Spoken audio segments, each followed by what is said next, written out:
Okay, I'm continuing my Sicilian theme, and the following game was played, well, about a week ago.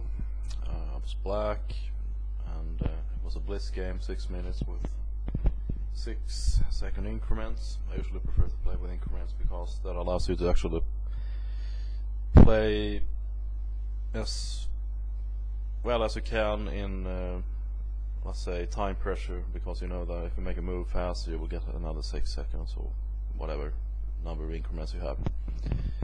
And also, of course, your opponent won't try to win on time when you're in a very difficult position or whatever. So that's why I prefer to play in that way, because it feels like you actually have a better chance to avoid stuff like that. So anyway, the reason I chose this game was that it shows one of course many moves that white can play against black's c5. I think the c5 scares a lot of people, especially many players who aren't very well prepared, and players who don't know the Sicilian very well, because it is can be very difficult to play against and to find ideas. And so b4 on white's second move is just one of those tries to mix things up, to make things as complicated as possible, and hopefully throw black off completely, so to speak. And that's why my opponent played against me in this game, and I've seen that move many times. I'm not saying that it's a bad move, but I mean, you don't really see that on well, okay, not many players playing on that level. I was about to say top level chess, but I mean, those guys, I think that the further up you go on the ladder, so to speak, I mean, how good the players are. When I say that you don't see this or that on top level chess, it doesn't mean that all the other ideas or moves that they avoid are bad. It's just that it gets more narrow the higher up you get, so to speak. But normally I think that average grandmasters and others play more or less everything there is, and especially international masters. So I think that b4, although I don't see it very often, is sometimes still played. The idea is that after white plays b4 and black takes, he gets the center right away. I mean, he has a pawn on e4 and one on d4. And normally in Sicilian, of course,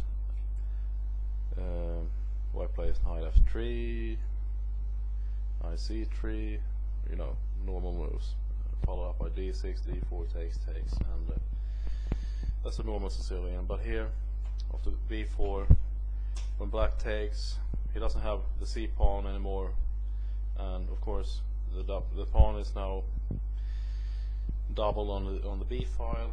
So black doesn't really have anything to answer with in the center, but I believe that d5, the move I played, is probably the best move.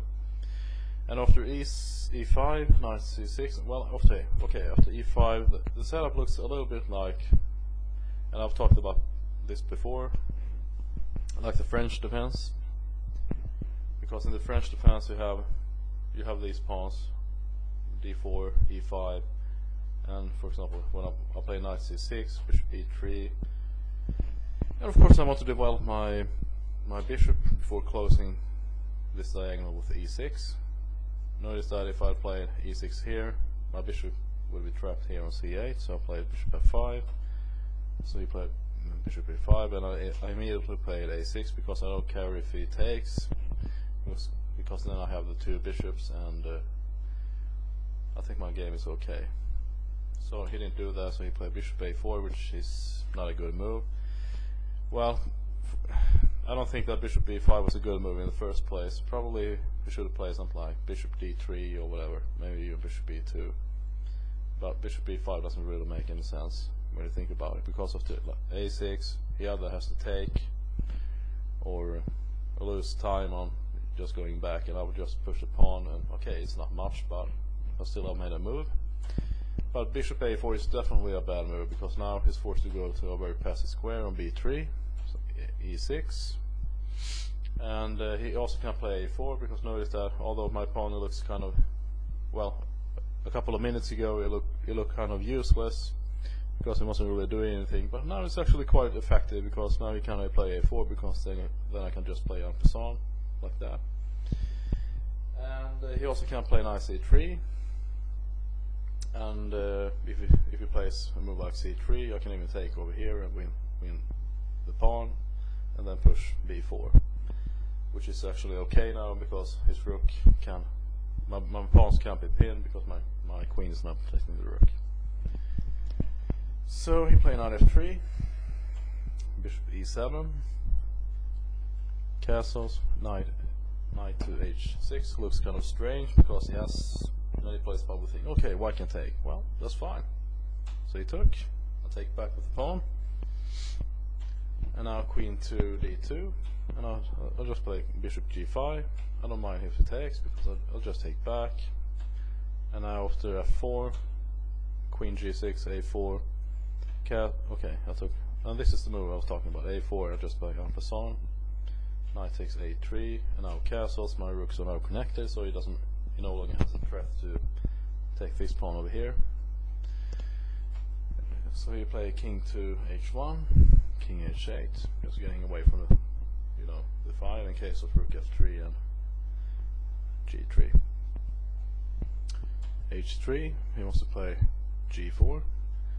I played h5, rook g1, bishop e4, pinning the pawn, king h2, getting away from the pin, h4, and now g4, h takes g3, check, another en passant.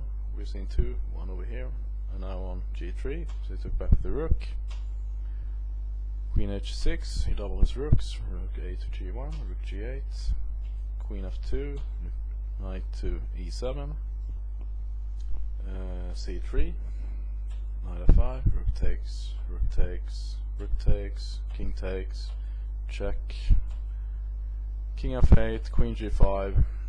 I just took the queen, because I don't want to give him any chance, for example over here, check, and so on. So the queen tray, and here h6, and he has to take, because he can't play h4, because I'll just take with the knight, so he has to take, and there's no rush to take back.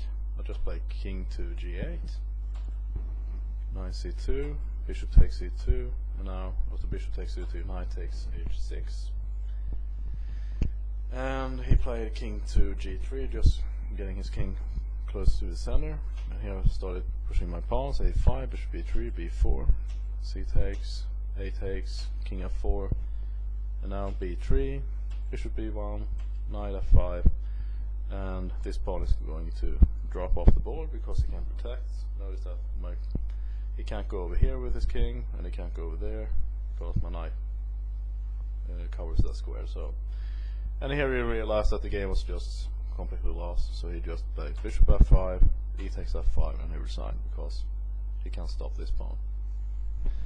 Okay, hope you enjoyed this video about White's second move, b4 in Sicilian defense.